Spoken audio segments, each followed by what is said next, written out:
بڑی عظمت ہے اس بات. کتاب انزل الیک. ایک سب سے پہلے ایک بات سمجھیں, عربی زبان میں کتاب لکھی ہوئی چیز کو کہتے ہیں, مجلد کو نہیں کہتے. یہ مجلد ہے, یہ مجلد ہے. عربی زبان میں اسے مجلد کہتے ہیں, کتاب نہیں کہتے. کتاب عربی زبان میں لکھی ہوئی چیز کو کہتے ہیں. آپ دیکھیں کہ ہمارے ہاں جو حضرات قبروں پہ کتبے لگانے کے قائل ہیں, وہ کتبہ کیا ہوتا ہے؟ پتھر کا ایک ٹکڑا جس پہ لکھا ہوا ہوتا ہے, تو اس کو کتبہ کہا جاتا ہے. آپ کسی بامعنی جملے آپ کسی دیوار کے اوپر لکھ دیں کہ اس کے معنی مفہوم سمجھ میں آ رہے ہوں, وہ جملے لکھ دیں, تو یہ بھی لفظی اعتبار سے کتاب ہے. معنی لکھا ہوا. کتاب کے لفظی معنی کیا ہے؟ لکھا ہوا. عربی زبان کے اندر, عرف کے اندر ہم کتاب اس کو کہہ دیتے ہیں, مجلد کو. اب بتانے کا مقصد کیا ہے؟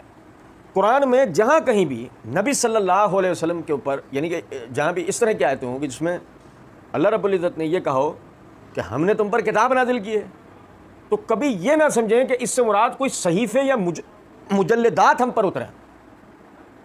اور اسی سے دھوکہ کھایا منکرین حدیث نے, اور انہوں نے یہ نظریہ اختیار کیا کہ قرآن کتابی صورت میں نبی صلی اللہ علیہ وسلم کو ملا. ایسا نہیں ہے. قرآن وحی کی تینوں معروف صورتوں کے ذریعے نازل ہوا ہے.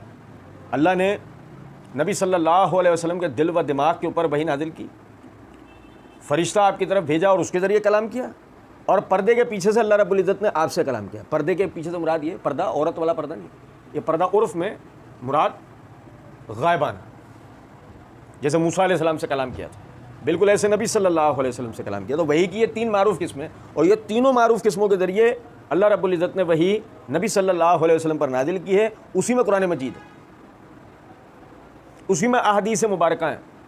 ہر صحیح حدیث جو نبی صلی اللہ علیہ وسلم سے ثابت شدہ بات ہے, ثابت شدہ عمل ہے, منظم من اللہ ہے, وہ اللہ کا نازل کردہ ہے. یہ ذہن میں فکس کر لیں.